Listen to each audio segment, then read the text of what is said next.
जय आसिम। जय Asim. Very good very good, बजाओ सब लोग ताली। जय आसिम।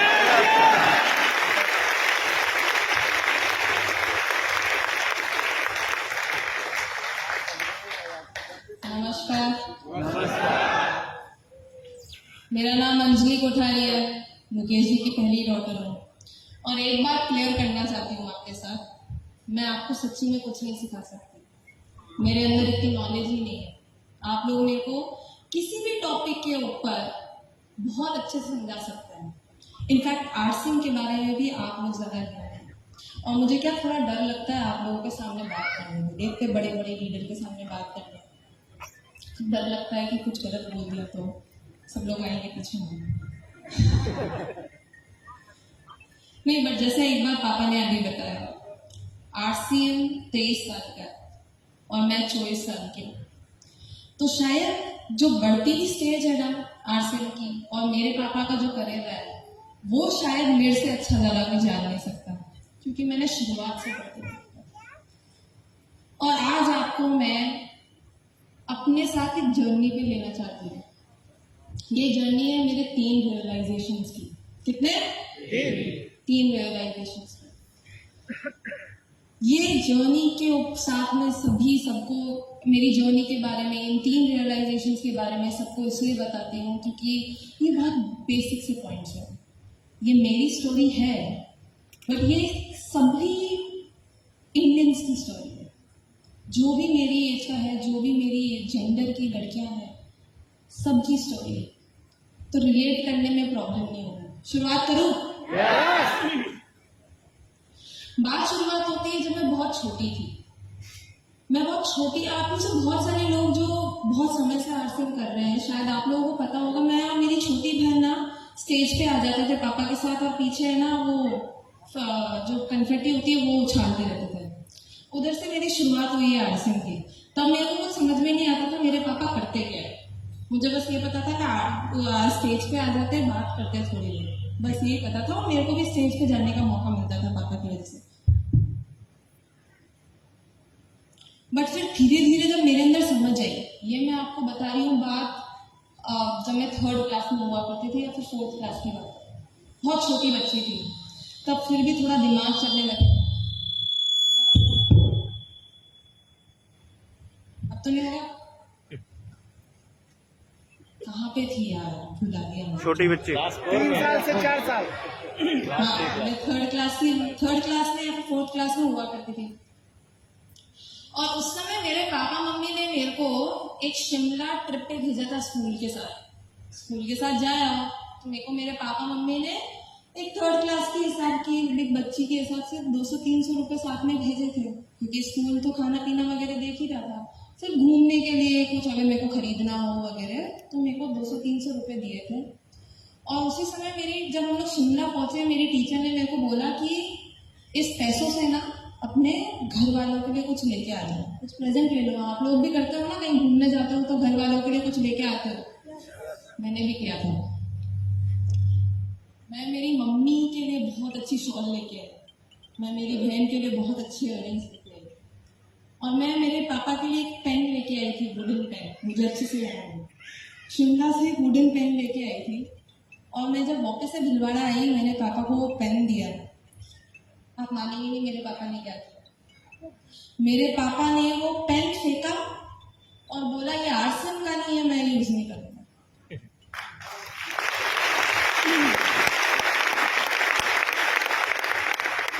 अभी आप लोगों को ताली बजाना बहुत अच्छा लग रहा होगा इसके ऊपर। आपको लग रहा होगा मुकेश जी सिर्फ आरसीएम के प्रोडक्ट्स यूज करते हैं, बट आपको पता है ना, मैं छोटी बच्ची थी, मेरे ऊपर क्या गुजरी होगी। मुझे इतना गुस्सा आ गया था मेरे पापा के ऊपर, मैंने डिसाइड कर लिया इस इंसान के लिए कभी कुछ लाना ही नहीं, कभी कुछ करना ही नहीं इस इंसान के लिए, इसको रिस्पेक्ट ही नहीं। मैंने डिसाइड कर लिया कि मैं मेरे पापा के लिए कभी कोई गिफ्ट नहीं लाऊंगी, क्योंकि उसके बाद भी ऐसा होता रहा, बहुत होता रहा। पापा के साथ जब भी कहीं जाते थे, ये आरसीएम का नहीं है, मैं नहीं करूँगा, ये नहीं है, वो नहीं है, जो भी जहाँ पे भी आरसीएम नहीं है मैं नहीं करूँगा, मैं नहीं जाऊँगा, बस यही रहता है।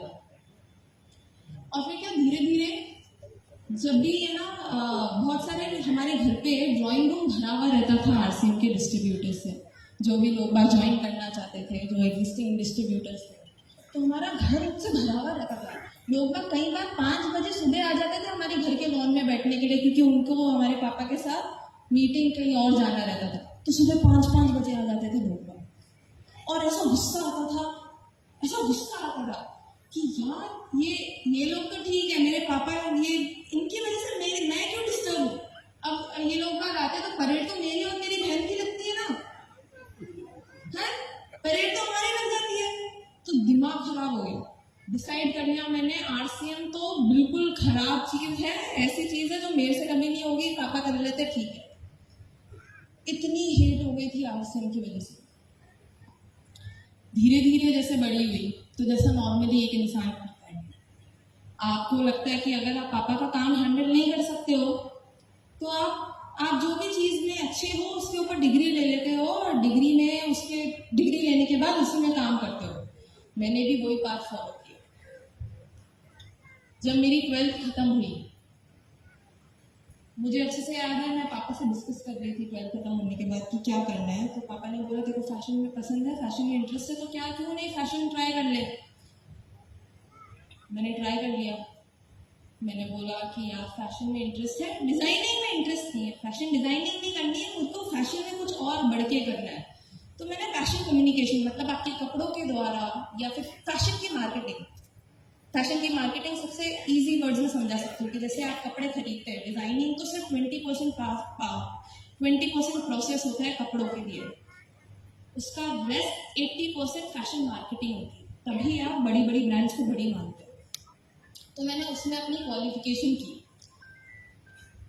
और क्वालिफिकेशन खत्म करने के बाद मैंने 3 कंपनी में अप्लाई किया था एज ए पब्लिसिस्ट, क्योंकि मैं बीच में भी जब कॉलेज में थी तब मैंने इंटर्नशिप्स खूब की थी, अलग अलग सेगमेंट में, अलग अलग, कभी फैशन स्टाइलिंग में, कभी मार्केटिंग में, कभी पीआर में। तो पीआर की इंटर्नशिप करने के बाद मुझे ऐसा लगा कि शायद मेरे लिए जो इंटरेस्ट मेरा जो है वो पब्लिसिटी में। तो जब मेरा ग्रेजुएशन हो गया, मैंने 3 कंपनीज में अप्लाई किया। मजे की बात है, तीनों कंपनी में एडमिशन हो गया, तीनों कंपनी में मैं पास हो गई। बट फिर एक कंपनी मेरे को बहुत ज़्यादा शाइन की, वो थी रेनड्रॉप मीडिया। और रेनड्रॉप मीडिया काम करता था सेलिब्रिटीज़ के साथ और फिल्म्स के साथ, तो मेरा काम काफ़ी हुआ करता था। शुरुआत के 1 साल मैंने सिर्फ अपने जितने भी सेलिब्रिटीज़ आप देखते हैं, शिल्पा शेट्टी, करण कुंद्रा, ये बिग बॉस में देखते हैं यहाँ पे, मेरे को लग रहा है देखते होंगे, देखते हैं सारे बिग बॉस की सेलिब्रिटीज को हैंडल किया, अनिल कपूर, प्रियंका चोपड़ा। आप मतलब किसी का भी नाम लीजिए, शायद थोड़ा ब्रीफ मोमेंट पे मैंने काम किया ही होगा, बट ये लोग थे जिनके ऊपर मैंने बहुत ज़्यादा काम किया, जिनके साथ मैंने बहुत ज़्यादा टाइम स्पेंड किया। और किसको अच्छा नहीं लगता है ना सेलिब्रिटी के साथ घूमना फिरना, उनकी गाड़ी में बैठना, उनके घर पे जाना, उनके साथ खाना खाना, सबको अच्छा लगता है। तो शुरुआत के 6 महीने मैंने बहुत मज़े किए अपनी जॉब में। मुझे ऐसा भी लगता था कि अब तो पापा मम्मी इस सिनेरियो में है ही नहीं, अब तो ये मेरे खुद के पैसे, मैं तो मज़े करूँगी। तो मैंने खूब मज़े किए, खूब मज़े किए। अपनी जो भी close to 1 lakh rupees salary थी मेरी शुरुआत में, और मैंने उससे बहुत मज़े किए। मुझे ऐसा लगा था कि अब तो पापा मम्मी कुछ बोल ही नहीं सकते, अब तो मेरा लाइफ है, अब तो मेरी करियर है, तो उसका मैंने मज़ा उठाया। बात मेरे लिए तब चेंज होने लगी जब 6 महीने हो गए थे मेरी जॉब, और आप मानेंगे नहीं, मैं अपनी जॉब में बहुत धीरे धीरे अच्छी हो गई थी। शुरुआत में 6 महीने में काफ़ी अच्छी हो गई थी, और मेरे बॉस ने मेरे को एक और प्रमोशन देने के लिए बुलाया, और 6 महीने के प्रमोशन देने के साथ साथ उन्होंने बोला कि यार अगर ये प्रमोशन चाहिए ना तो 2 साल कंपनी के साथ परमानेंट होना पड़ेगा। मैंने बोला वाह चलो ठीक है कर लेंगे, पर दिमाग ऐसा भी चल रहा था कि यार 6 महीने मेरे को पता है मैंने कैसे काम किया। आप मानेंगे नहीं, सेलिब्रिटीज के साथ मैं काम करती थी, फिल्म्स के ऊपर मैं काम करती थी ना, मैं 8 बजे उठती थी सुबह, चली जाती थी घर से 9 बजे तक, और रात में 3 बजे रोज आते। क्योंकि आप लोगों को बता दूं, ये सारे सेलिब्रिटीज उल्लू होते, रात में ही सोते, सुबह उठना आता ही नहीं। ऐसी लाइफस्टाइल हो गई थी मेरी उन 6 महीनों में। मतलब जिस काम से मुझे प्यार था ना, उस काम से मुझे प्यार भी नहीं लगा। मैं पता नहीं मर दूर के तो उड़ती थी, काम करना अच्छा नहीं लगता था, बस करे जा रही थी। इतना पता था कि अच्छी हूँ काम में, जो भी कर रही हूँ ठीक कर रही हूँ। तब मेरा दिमाग चला, जब वो प्रमोशन ले रही थी तब मेरा दिमाग चला। मैंने पापा से भी बात की थी, मेरे मम्मी पापा से भी बात की इस प्रमोशन के बारे में। तो पापा मम्मी ने बोला देख लो भाई, करना है तो कर लो, ले लो। तब मेरे को सूझा कि यार मैंने मेरे पापा को ऐसा काम करते हुए देखा नहीं। मैंने मेरे पापा को जब भी काम करते हुए देखा है तो बहुत लगन के साथ काम करते हुए देखा है, बहुत पैशन के साथ काम करते हुए देखा है। तो क्यों मेरे साथ ऐसा नहीं है?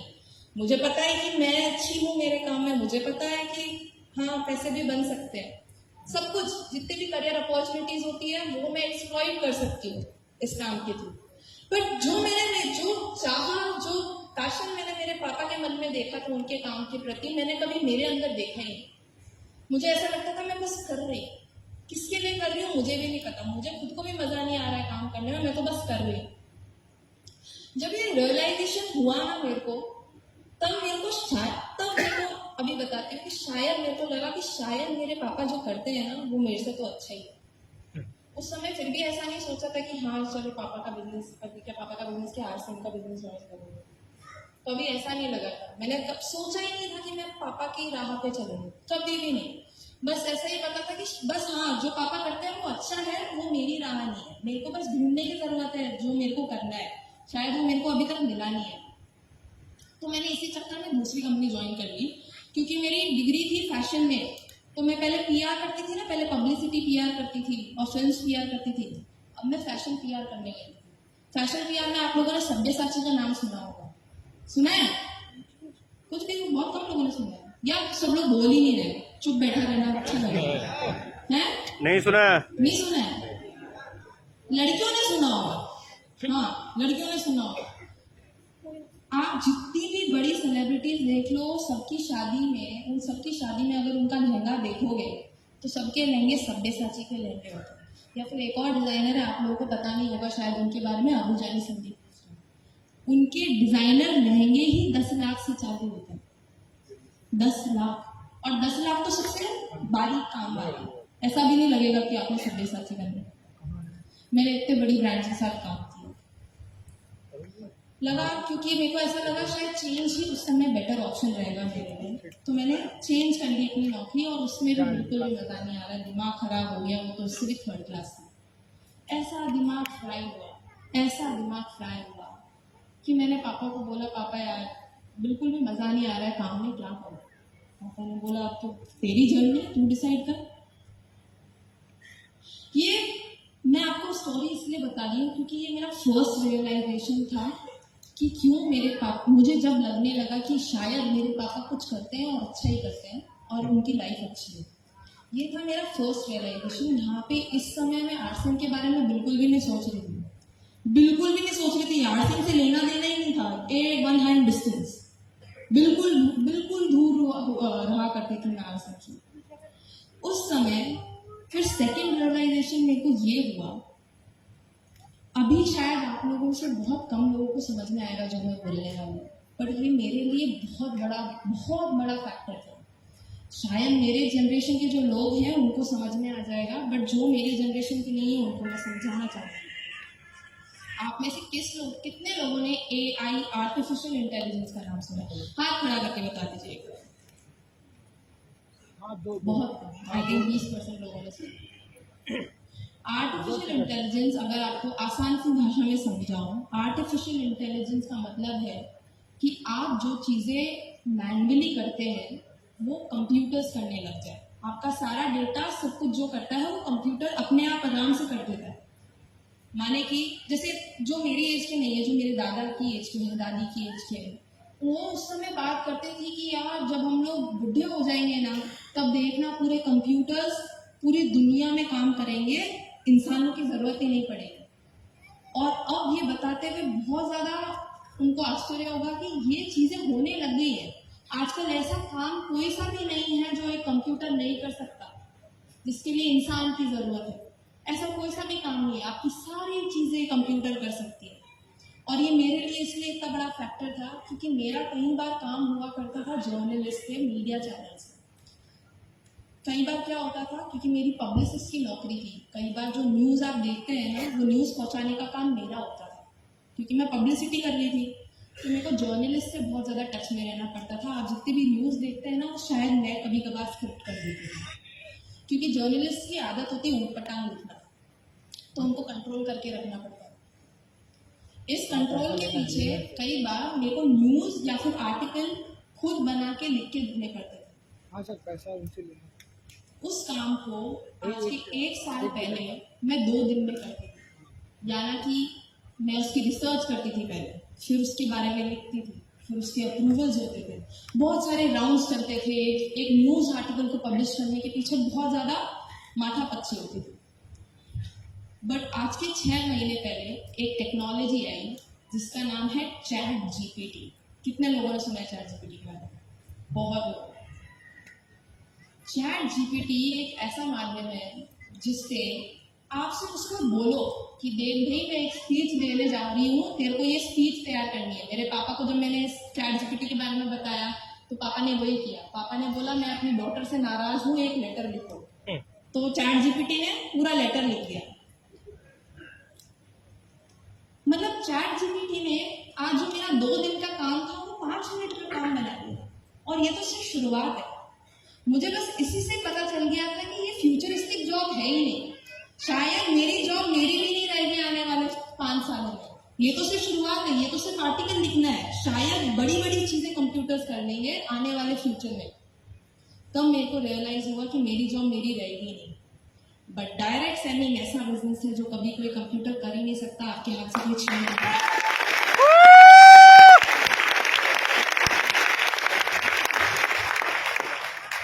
पूछो क्यों? बहुत कम लोग पूछ रहे हैं क्योंकि हाँ वाई, क्यों वाई, वेरी गुड। क्योंकि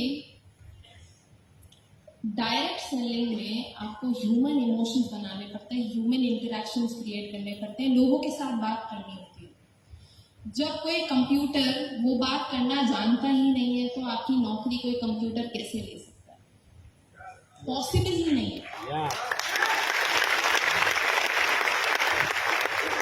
हमें शुरुआत से सिखाया जाता है, अंकल आप बताना मैं सही बोल रही हूँ कि नहीं बोल रही हूँ। हमें शुरुआत से जब हम छोटे थे हमें सिखाया जाता है कंप्यूटर को तो सिर्फ 0 और 1 समझ में आता है, राइट? Yes right? हाँ यस। हाँ, बस वही है, उसको सिर्फ नंबर समझ में आते हैं ना, वही। हमें शुरुआत से यही सिखाया जाता है। कंप्यूटर को इमोशन समझ में आता ही नहीं है, तो आपका डायरेक्ट सेलिंग का काम कभी कोई कंप्यूटर कैसे कर सकता है? कोई भी कंप्यूटर नहीं कर सकता, क्योंकि कंप्यूटर को जो चीज़ समझ में ही नहीं आती वो आपके हाथ से कैसे चली जाएगी? ये शायद अभी आप लोगों को शायद ज़्यादा समझ में नहीं आ रहा होगा। अभी आपको लग रहा होगा कि ये इतना बड़ा फैक्टर कैसे हो सकता है किसी का जॉब छोड़ने का। मेरा पापा जब भी किसी लीडरशिप मीटिंग में जाते हैं और बात करते, कभी आप लोगों ने अटेंड की होगी, तो पापा हमेशा बात करते हैं एक लीडर की क्या क्या गुण होते हैं, क्या क्वालिटीज होती है। उसमें से एक गुण है फ्यूचरिस्टिक अप्रोच। फ्यूचर में पहले आगे क्या होने वाला है उसको अभी जान लेना, वो एक बहुत बड़ी लीडरशिप क्वालिटी होती है।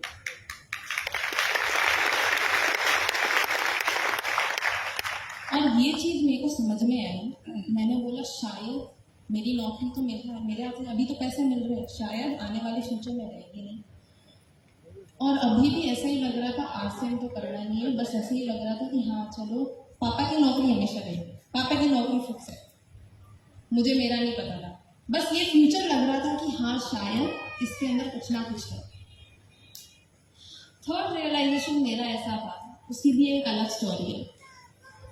उसकी स्टोरी ये है कि जब मैं अपनी नौकरी कर रही थी, आप लोगों को जैसा मैंने बताया, मैं